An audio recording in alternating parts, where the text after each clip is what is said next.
सतगुरु महाराज की खोजा थके सब खेला खसमरे खोजा थके सब खेला खसमरे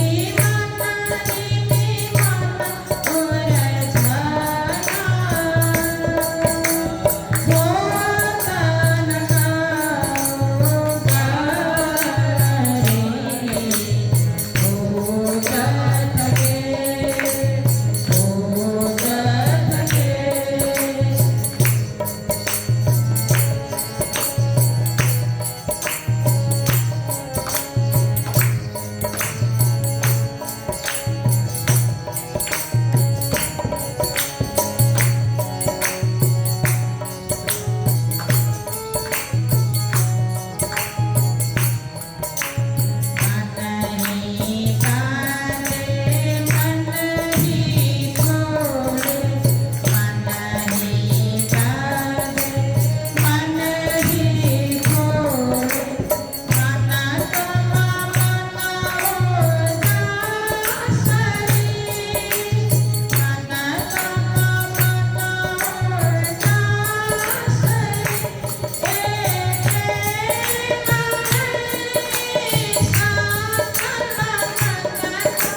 અટકલ ત્યાં ભ્રાંતડી અને ભ્રાંત તો થઈ આડી પાલ પાર જવાય પૂર્ણ દૃષ્ટે यहाँ रजन समाये पंपाल यहाँ रजन समाये पंपाल। बोलो कृष्ण कन्हैया लाल की, श्री निजानंद स्वामी की, श्री प्राणनाथ प्यारे की, महारानी बाईजुराज की, महाराजा छत्रसाल की, गुरुजी मंगलदास महाराज की, श्री कृष्ण प्रणामी धर्म की, तीनों पुरी धाम की, सर्व सुंदर साथ की, भ्रांत आड़ी जी हाँ भाजे नहीं प्रणाम। उपस्थित धर्म प्राण शिरोमणि सुंदर साथ जी, माताएं बहनें भाइयों, शक्ति धाम, भक्ति धाम, मुक्ति धाम, देखिए जहाँ देवियों की पूजा होती है उनको शक्तिपीठ, शक्ति धाम कहा जाता है ना। क्योंकि आप जानते हैं पुराणों में ऐसी कथा आती है कि माता पार्वती जो सती के रूप में थी, उन्होंने वो अपने पिता ने भगवान शंकर को उस हवन यज्ञ में आमंत्रण नहीं दिया, तो उस गुस्से में आकर के अपने शरीर को हवन कुंड में उन्होंने प्रवेश कराया। तो बाद में शिव जी उनके शरीर को लेकर के जहाँ जहाँ घूमते हैं वहाँ वहाँ जैसे जैसे उनके अंग गिरे वहाँ शक्तिपीठ बन गए, ऐसा कहा जाता है। तो वहाँ जाकर के लोग साधना करते हैं, भक्ति करते हैं, मंत्र जाप करते हैं, तंत्र का भी प्रयोग करते हैं, तंत्र साधना, तांत्रिक विद्या। तो उन स्थानों को शक्तिपीठ या शक्ति धाम के रूप में जाना जाता है। जैसे आप देखिए जो गुवाहाटी में कामाख्या देवी का मंदिर है वो भी शक्तिपीठ है, और इसी प्रकार से शक्तिपीठ आप देखते हैं तो काठमांडू में भी शक्तिपीठ है वहाँ पर, और भी बहुत सारे स्थानों में शक्तिपीठ के आप दर्शन कर सकते हैं। गुजेश्वरी कहते हैं ना काठमांडू में, उसको भी शक्तिपीठ माना जाता है। तो वहाँ से शक्ति प्राप्त करने का अनुभव करते हैं। जो साधक वहाँ जाते हैं, ध्यान साधनाएं करते हैं, मंत्र जाप करते हैं, भूखे रहते हैं, प्यासे रहते हैं, तो शक्ति प्राप्ति करने का अनुभव करते हैं। और दूसरे धाम होते हैं भक्ति धाम, जा जाकर के परमात्मा की भक्ति की जाती है। भक्ति धाम के मंदिर भी मैंने बहुत सारे स्थानों में देखे, बहुत सारे स्थानों में दर्शन करने का मौका मिला। वहाँ कहीं कृष्ण की भक्ति, राधा कृष्ण की भक्ति हो रही है, कहीं सीताराम की भक्ति हो रही है, कहीं लक्ष्मी विष्णु की भक्ति हो रही है। जो जिसके उपासक हैं, जिनको मानने वाले हैं, जिन पे उनकी श्रद्धा है, या जिन्होंने मंदिर निर्माण कराया वो किसको मानते हैं, उस हिसाब से वहाँ भक्ति धामों की स्थापना हुई है। मैं कई बार अमरावती गया, गुरु जी के साथ भी गया, वहाँ भी एक भक्ति धाम के दर्शन करने का मुझे मौका मिला। बहुत सुंदर मंदिर है। तो हमारा जो मंदिर है ये मुक्ति धाम, इटहरी श्री कृष्ण प्रणामी मंदिर, इस मंदिर को गुरु जी ने मुक्ति धाम नाम दिया है। यहाँ आकर के हम मुक्ति प्राप्त करने की, परम धाम प्राप्त करने की, परब्रह्म परमात्मा के चरणार बिंद में आत्मा को जगाने की साधना हम लोग करते हैं। हम सुबह मंगल आरती से लेकर के रात्रि के पौड़ावनी तक जो भी हम भक्ति करते हैं, जो भी हम साधना करते हैं, मंत्र जाप करते हैं, पूजा पाठ करते हैं, वाणी गायन करते हैं, मेहर सागर का पाठ करते हैं, पारायण का पाठ करते हैं, इन सब प्रवृत्तियों का एक ही उद्देश्य है कि हमको परम धाम मिले, मोक्ष मिले। मोक्ष में भी महामोक्ष, परम मोक्ष, परम मुक्ति, आवागमन की मुक्ति नहीं, उससे भी परे की मुक्ति, सर्वश्रेष्ठ मुक्ति, न स पुनरावर्तते, जहाँ पुनरागमन, पुनर्भव, जहाँ जाने के बाद न हो, एकदम अखंड अखंड अखंड, सदा वहीं बने रहना, खंडित कुछ नहीं है, आना जाना कुछ नहीं है, बस वहीं बने रहना, उसको अखंड मुक्ति कहा जाता है। कुछ कुछ ज्ञानियों ने उसको कैवल्य मुक्ति भी कहा है, केवल मुक्ति, और कुछ नहीं, केवल मुक्ति। वहां जाने के बाद मुक्ति है, आवागमन नहीं है, मुक्ति है, विलय नहीं है। फिर कैवल्य मुक्ति में ऐसा होता है, केवल मुक्ति है, विलय नहीं है कि हम राजश्यामा के चरणों में जाकर के विलय हो जाएंगे, ऐसा भी नहीं है। प्राणनाथ जी ने, सदगुरु ने जिस मुक्ति की चर्चा की है, वहां हमारा अस्तित्व रहेगा आत्मा रूप से, आत्मा रूप से, सखी रूप से, वहां भी चलते रहेंगे, फिरते रहेंगे, हंसते रहेंगे, नाचते रहेंगे, गाते रहेंगे, परमात्मा के इर्द गिर्द घूमते ही रहेंगे। लय नहीं है, विलय भी नहीं है, समर्पण होकर के उन्हीं में खो जाना भी नहीं है। अपना अस्तित्व रखते हुए परब्रह्म की आराधना करना, परब्रह्म को खुशियां देना। जैसे परम धाम में खूब खुशहालियां हैं, ऐसा कहा जाता है ना। राज्य जहां भी जाते 25 पक्ष में, वहीं खूब खुशहालियां हैं, तो राज्य को खुशी देती है। नाचना, आनंद उत्सव करना, राज्य की सेवा में तत्पर होना, राज्य की सवारी में तत्पर रहना, प्रसन्नता देना। राज्य को 25 पक्ष में घूमते हुए तैयारी के लिए ब्रह्म सृष्टि को ही लेकर के जाना नहीं पड़ता है।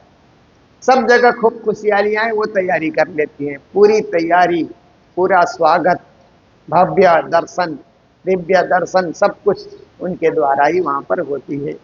तो ये सब क्या है कि सदा खुश रहना, सदा आनंद से रहना, सदा मस्ती से रहना, सदा परमात्मा के चरणों में बने रहना, ऐसी मुक्ति प्रणामी मुक्ति है, जिसको प्राणनाथ जी ने वाणी के माध्यम से हमें बताया। तो ऐसे ही मुक्ति प्राप्ति के लिए गुरु महाराज ने इस स्थान को अपनी तपस्या के द्वारा, अपनी साधना के द्वारा, अपनी भक्ति के द्वारा इसको सुंदर सजाया। वे जब तक स्वयं थे खुद सजाते रहे, और फिर धाम गमन के पश्चात अपने ही शिष्यों के हृदय में प्रेरणा स्रोत बन करके वो इस भव्य धाम को सजाते रहे, जहाँ हम लोग विविध कार्यक्रम करते हुए इस धाम की महिमा को बढ़ाने के लिए सदा सदा हम लोग संलग्न हैं। तो यही से आज चर्चा हो रही है, और हमारा प्रसंग तो किरंतन का कई दिनों से चलता आ रहा है। कभी एक चौपाई, कभी 2 चौपाई हम लोग आस्वादन करते हैं, क्योंकि हमारा खुराक उतना ही है। जैसे बर्तन में भोजन तैयार होता है ना, तो हम उतना ही खाते हैं जितना हमारा खुराक होता है, उतना ही खाते हैं जितना हम पचा सकते हैं। मेरे को खाना आता है करके पूरा बर्तन का भोजन आप खा गए तो पचेगा नहीं आपको। ऐसे ही मैं पारायण पढ़ सकता हूँ करके पूरी बानी आप पढ़ गए, उसका न अर्थ आपको मिलेगा, न तत्व आपको मिलेगा, न ज्ञान आपको मिलेगा। इसीलिए संजमे संजमे पिलाइए, ऐसा श्री जी महाराज का आदेश है वाणी में। संयम से पिलाना।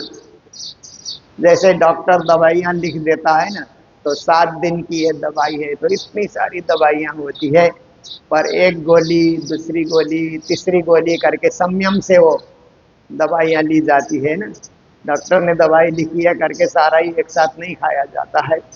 सारा एक साथ खाएंगे तो दवाई का उल्टा असर हो जाता है। इसलिए संयम से ज्ञान सुनना, संयम से भक्ति करना, संयम से वाणी का आस्वादन करना, ये हमारा जीवन का लक्ष्य है। तो आज की चौपाई में श्री जी महाराज कहते हैं, भ्रांत आड़ी जिहा भाजे नहीं, ये प्रकरण ही अटकल एक के मपामी, ये प्रकरण है। अटकल से परमात्मा नहीं मिलते, निश्चयात्मक बुद्धि का प्रयोग नहीं करेंगे, शायद जी ऐसे होंगे वैसे होंगे, परमधाम ऐसा होगा वैसा होगा, केवल अटकल करने से नहीं होगा। इसके लिए चरतनी बताई गई। चरतनी देखने से पता लगता है राज्य कैसे है, कहाँ है, किस रूप में है, परम धाम कैसा है, वहाँ के सच्चिदानंद की क्या महिमा है, ये सब पता लग जाता है। बहुत सारे लोग परमात्मा की भक्ति करते हैं अटकल के साथ, पर श्री जी कहते हैं हम जो बता रहे हैं वहाँ अटकल नहीं है, वहाँ पूर्णता है, परिपूर्णता है। तो कहते हैं भ्रांत आड़ी जिहाँ भाजे नहीं, जब तक मन की भ्रांतियां, भ्रांतियां मतलब भ्रम, भ्रम पाले रहते हैं ना कई कई लोग, जैसे एक शब्द भ्रम है, एक शब्द ब्रह्म है ना, तो ब्रह्म को पाने के लिए भ्रम से, भ्रम की यात्रा करना, भ्रम की सोच लेकर के ब्रह्म तक जाना संभव नहीं होता है। इसीलिए भ्रम को यही दूर करके केवल भक्ति को लेकर के, ब्रह्म प्राप्ति की साधना को लेकर के हमें आगे बढ़ना है। जहाँ भ्रम हमारे मन में आया और भ्रम को हमने नहीं छोड़ा तो हम अटके रहेंगे, भटके रहेंगे। तिहा माए थी न पूरे साथ, फिर आगे कहते हैं भ्रम ज्यादा होगा तो आत्मा भी साक्षी नहीं देती है। देखिए हम केवल परमात्मा है या नहीं इस भ्रम में पड़े रहे तो आत्मा गवाही नहीं देती है फिर, और जब तक आत्मा गवाही नहीं देगी तब तक भक्ति नहीं होती है। आप देखिए, इसीलिए हमारे ज्ञानियों ने कहा ना, शास्त्र दृष्टम गुरोर्वाक्यम तृतीयम चात्मनिश्चयम, कहते हैं ना, पहले शास्त्र देखो, शास्त्र क्या कहता है, गुरु का वाक्य देखो, गुरु क्या बता रहे हैं, और तृतीय में जाकर के आत्मा क्या कहती है, क्या आत्मा उसको स्वीकार करती है, क्या आत्मा उसमें डूबना चाहती है, खोना चाहती है, आत्मा साक्षी देती है, आत्मा प्रमाण देती है कि हाँ यही करना चाहिए। तो आत्मा निर्णय करती है, तभी हम कार्य करते हैं।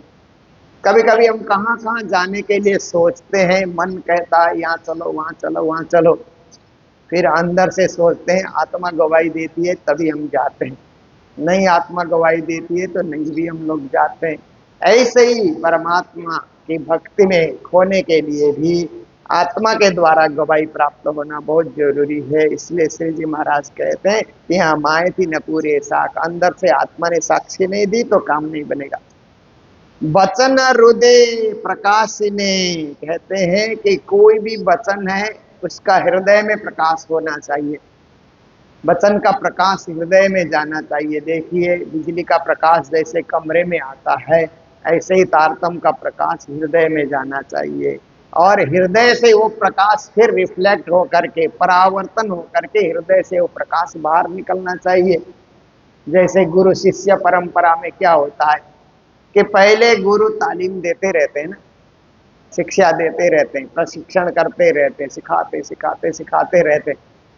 फिर जब गुरुजन इतना सिखाते हैं, बच्चा सीखता है, पढ़ता है, एग्जाम देता है, फिर बाद में वही बच्चा पढ़ करके शिक्षक बन जाता है, फिर वो पढ़ाने लग जाता है, क्योंकि गुरु से जो प्रकाश, ज्ञान का प्रकाश उसने पाया, उसने अपने मन में, मस्तिष्क में, हृदय में उसको सजाया, और वही प्रकाश आने वाले विद्यार्थी को देने लगा। फिर देखिए प्रकाश आया, फिर प्रकाश रिफ्लेक्ट होकर के जा रहा है ना, उसके मस्तिष्क से, उससे, उसके मन से, उसकी बुद्धि से परावर्तन होकर के फिर और लोगों में जा रहा है। ये ज्ञान की परंपरा है।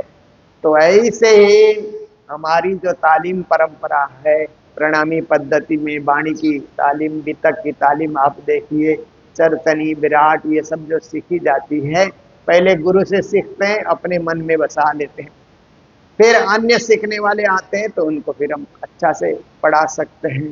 तो श्री जी महाराज कहते हैं वचन हृदय प्रकाशिने, इन वचनों का प्रकाश हृदय में होना चाहिए, और हृदय से निश्चयात्मक बुद्धि प्रकट होना चाहिए। जी हाँ, आत्म न देखे साक्षात, पर बहुत सारे लोगों ने आत्मा के दर्शन ही नहीं किए हैं। शरीर के दर्शन तो हो जाते हैं, देखिए आप लोग बैठे हुए हैं, आपके सबके शरीर के दर्शन हो रहे हैं। कोई माताएं हैं, स्त्री है, पुरुष है, बुढ़े हैं, जवान हैं, बालक हैं, ये सारा शरीर दर्शन है।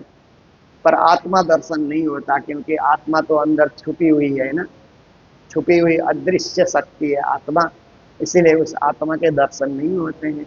पर आप देखिए कि ज्ञान से देखें और भावना से देखें, गहराई में उतर करके देखें, तो आत्मा दर्शन भी हो सकते हैं, क्योंकि उसके अंदर जो चेतना है वो अदृश्य होते हुए भी हम अनुमान लगा सकते हैं कि ये जागृत आत्मा है, ये साधारण आत्मा है, ये सामान्य आत्मा है, ये ब्रह्म सृष्टि है। आप देखिए मेले में कितने सुंदर साथ आते हैं। अभी यहाँ भी जब मेला लगा तो कितने सुंदर साथ आए, पर उन सुंदर साथ में कुछ सुंदर साथ के लक्षण को आप देखिए तो ऐसा लगता है ये जागृत आत्मा है।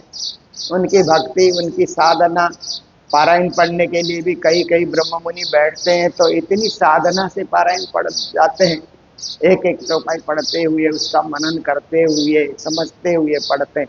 और कई लोग लाइन खींचते जाते हैं ना, एक के बाद एक लाइन खींचते जा रहे हैं, पढ़ रहे हैं कि उंगली घुमा रहे हैं कि आंखें घुमा रहे हैं, कुछ पता नहीं लगता है।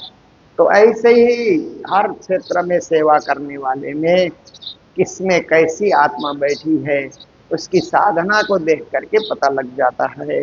तो श्री जी महाराज कहते हैं कि जब तक आत्मा के दर्शन न हो, आत्मा साक्षी न दे, आत्मा प्रत्यक्ष न हो, कुछ काम संभव नहीं होता है। यहाँ सर्वने साख पुराविया, आत्मा का वर्णन तो सारे शास्त्रों ने किया है।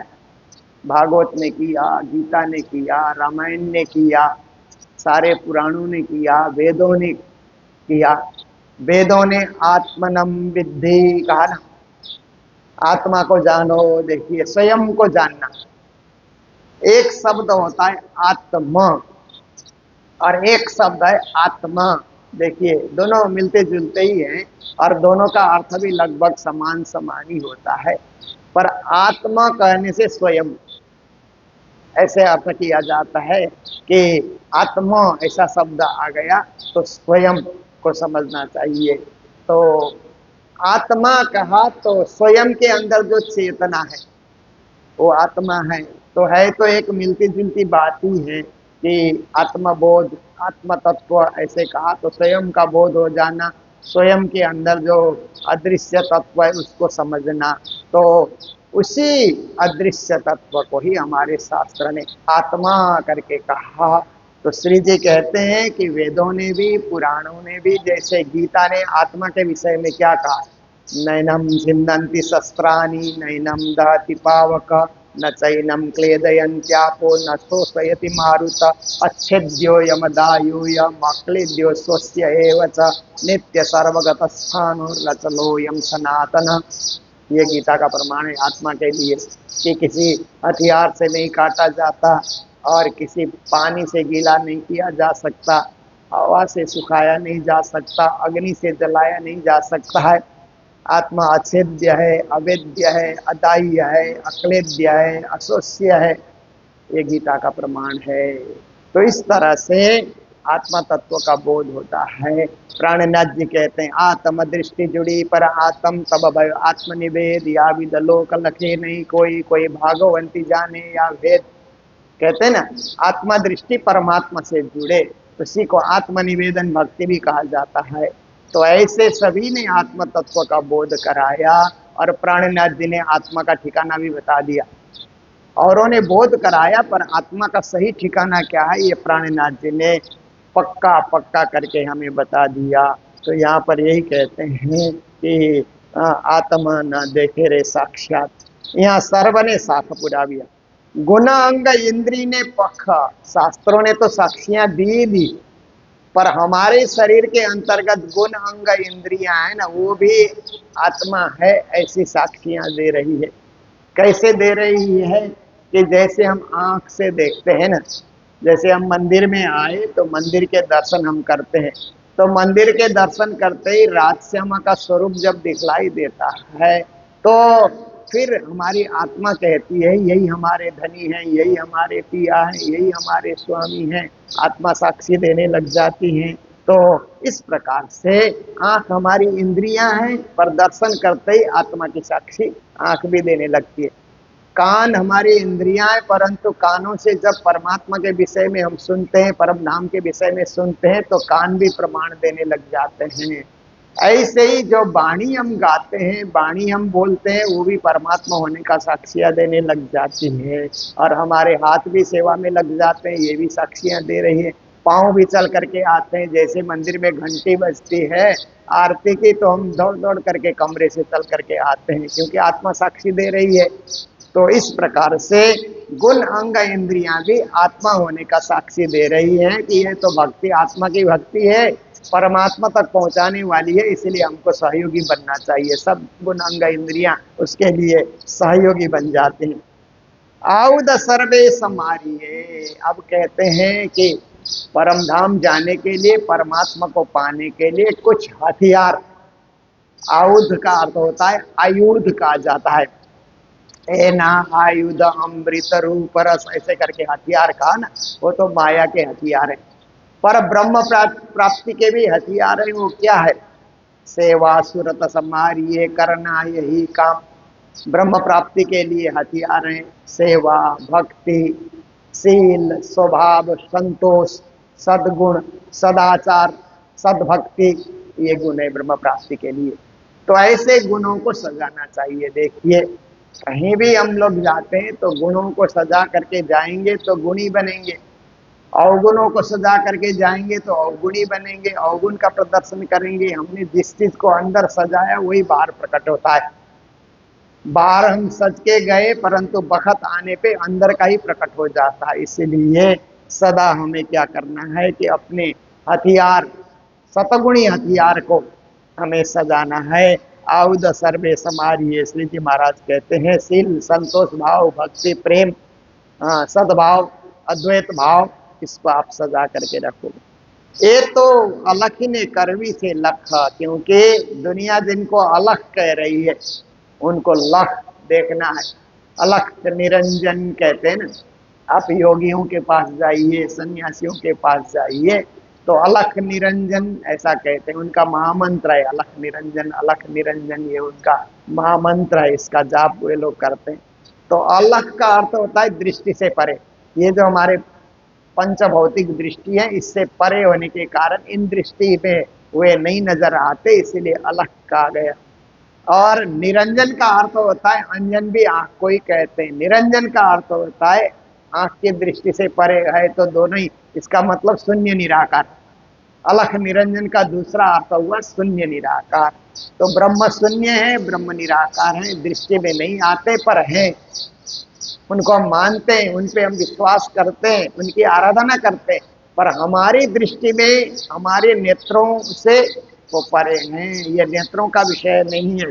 इस प्रकार से उनकी मान्यता है। पर प्राणीनाथ जी कहते हैं प्रणामी परंपरा में, प्रणामी दर्शन में, निजानंद दर्शन में अलख भी लख हो जाते हैं, दिखने लग जाते हैं। जैसे हम मंदिर आकर के दर्शन करें तो परमात्मा दिख जाएं। इसीलिए हम लोग क्या है कि जब भी ध्यान में बैठे राजश्यामा जी दिख जाएं, युगल किशोर। और युगल किशोर अवस्था में वो हमेशा किशोर अवस्था में बने रहते हैं। चिदादित्यम किशोरांगम परे धाम विराजितम स्वरूपम सच्चिदानंदम निर्विकारम सनातनम। तो चिद स्वरूप है, आदित्य सूर्य जैसा उनका वर्ण है। किशोर अंगम, उनके अंग प्रत्यंग किशोर हैं। परे धाम विराजितम, परम धाम में वो विराजमान होते हैं। स्वरूपम सच्चिदानंदम, उनका स्वरूप सच्चिद आनंद से परिपूर्ण है। निर्विकारम, उनमें कोई विकार नहीं है। सनातनम, वो सदा बने रहते हैं, एक रस, एक रंग, एक रूप में बने रहते हैं। तो ऐसे जो परमात्मा है उनको देखना है। यही हमारी भक्ति पूरी कब होगी कि संसार में रहते रहते परमात्मा की झलक दिखलाई दे, परमात्मा का दृश्य हमारे आंखों में उपस्थित हो जाए। मंदिर में करते ही मूल मिलावे का सिंहासन और राजश्यामा का स्वरूप दिख जाए, जब जब भी मंदिर में नमन करते हैं तो हमारी भक्ति फलदायी होती है। जब तक ऐसी स्थिति हमें नहीं आती है, हमें कोशिश करनी चाहिए कि जब जब भी मंदिर में सिर झुकाएं ना, तो राजश्यामा को याद करें। गुरु महाराज ने मंगल सूत्री में एक जगह कहा है कि प्रणाम करके राज्य दृष्टि में नहीं आए, राज्य ध्यान में नहीं आए, तो बैल लड़ने के लिए जो सिर झुकाता है ना, ऐसे ही उसका प्रणाम करना हुआ। गुरु जी ने उदाहरण दिया कि बैल जब दूसरे बैल से लड़ना होता है तो दोनों सिर झुका करके आते हैं ना, पर उनका सिर झुकाने का अर्थ कोई परमात्मा का ध्यान नहीं है, आपस में जूझना है। इसी तरह से हम मंदिर में आए और राज्य का ध्यान नहीं हो सका, केवल ऐसे कर रहे हैं, तो केवल अहंकार का प्रदर्शन हुआ हमारा। राज्य ध्यान में नहीं आए, राज्य स्वरूप में नहीं आए, राज्य के दर्शन नहीं हुए। इसलिए हमें भक्ति भाव से परिपूर्ण होकर के, जब तक राज्य ध्यान में नहीं आए उठना भी नहीं चाहिए। राज्य तो एक सेकंड में ध्यान में आते हैं, भावना भर करके हम आए तो राज्य के ध्यान करने में सेकंड भर लग जाता है, इतने में आ जाते हैं। बिना भावना के टेंशन लेकर के आए या अन्य चिंतन करते हुए हम आए तो राज्य ध्यान में आएंगे ही नहीं। इसलिए जब जब भी हम करें, अल्लाह को अल्लाह करने के लिए हम प्रयास करें। ये प्राणनाथ जी महाराज की शिक्षा है। तो आज का भी हमारा समय पूर्ण होने आया। हम लोग ऑनलाइन चर्चा में सम्मिलित रहते हैं और देश विदेश के सुंदर साथ इस चर्चा के माध्यम से बहुत सारे मंदिरों के भी दर्शन कर लेते हैं और बहुत सारे सुंदर साथ के भी दर्शन करते हैं। ये आनंद का विषय है और हमारी ओर से यही सेवा है। हम सुंदर साथ की और कुछ सेवा नहीं करते, करने के लिए इतनी क्षमता भी नहीं रखते, पर एक वाणी सुना करके, वचन सुना करके, चर्चा सुना करके सुंदर साथ के मन में राज्य के प्रति अटल विश्वास भरने का प्रयास करते हैं। यही हमारी ओर से सच्ची सेवा है, सच्ची भावना है। तो इन्हीं शब्दों के साथ आज के प्रसंग को यही विराम दे रहे हैं। बोलो कृष्ण कन्हैया लाल की, सतगुरु महाराज की, श्री धाम के धनी की। यहाँ सर्वने शाखा पुराबिये, गुणांगा इंद्री ने पाखा, आउध सर्वे संभारिये। ये तो अलख ने कर विचे लाख, ये तो अलख ने कर विचे लाख। बोलो श्री प्राणनाथ प्यारे की, श्री धाम के धनी की। प्रणाम।